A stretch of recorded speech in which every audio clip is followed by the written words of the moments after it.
Hello বন্ধুরা, RS টিভির পক্ষ থেকে আপনাদের সকলকে জানাচ্ছি আন্তরিক শুভেচ্ছা এবং অভিনন্দন। আরএস টিভির আজকের ভিডিওতে আমরা অ্যান্ড্রয়েড ফোনের এয়ারপ্লেন মোড সম্পর্কে একটি গোপন সেটিংস জানবো। এই সেটিংস এর মাধ্যমে আমরা অনেকেই যারা গেমিং খেলি কিংবা আমাদের গেমিং খেলার সময় বা কোনো অন্যান্য দরকারি কাজের সময় আমাদের ফোনে অনেকগুলো কল আসে, এসএমএস আসে, তাদের যন্ত্রণার কারণে আমরা অনেক সময় দেখি যে কাজের মধ্যে আমাদের হেরফের হয়ে যায় বা আমাদের সেই কাঙ্ক্ষিত কাজটি করতে গেলে আমরা অনেক ঝামেলায় পড়ে যাই।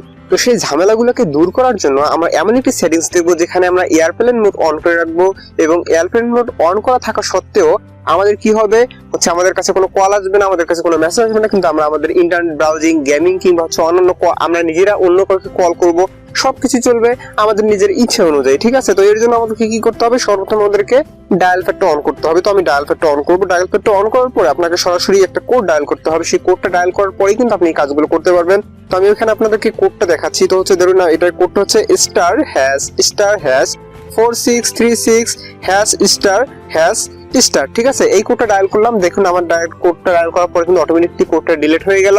তো কোডটা জাস্ট ডায়াল করতে হবে আপনাকে, ডায়াল করলে আপনার কাজ শেষ হয়ে গেল।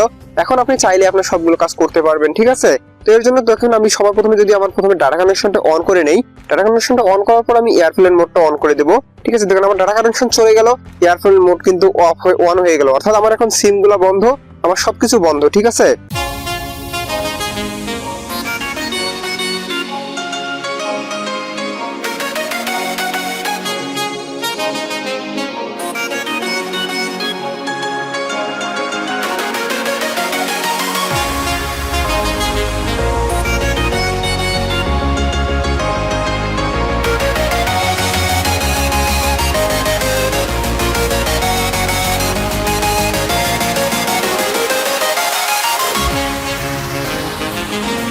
তো এইভাবে যদি আপনি করেন তাহলে আপনি আপনার সরাসরি চাইলেই আপনার কোডগুলো এখানে ওই কোডটি ব্যবহার করার মাধ্যমে এয়ারপ্লেন মোড অন করে আমরা সমস্ত কাজগুলো করতে পারবেন খুব সহজেই। তো যদি ভিডিওটি ভালো লাগে তাহলে অবশ্যই ভিডিওটি একটি লাইক করবেন, কমেন্ট করবেন, বন্ধুদের সাথে শেয়ার করবেন, আর হ্যাঁ অবশ্যই আরএস টিভিকে সাবস্ক্রাইব করে পাশে থাকা বেল আইকনটি বাজিয়ে দেবেন। ধন্যবাদ।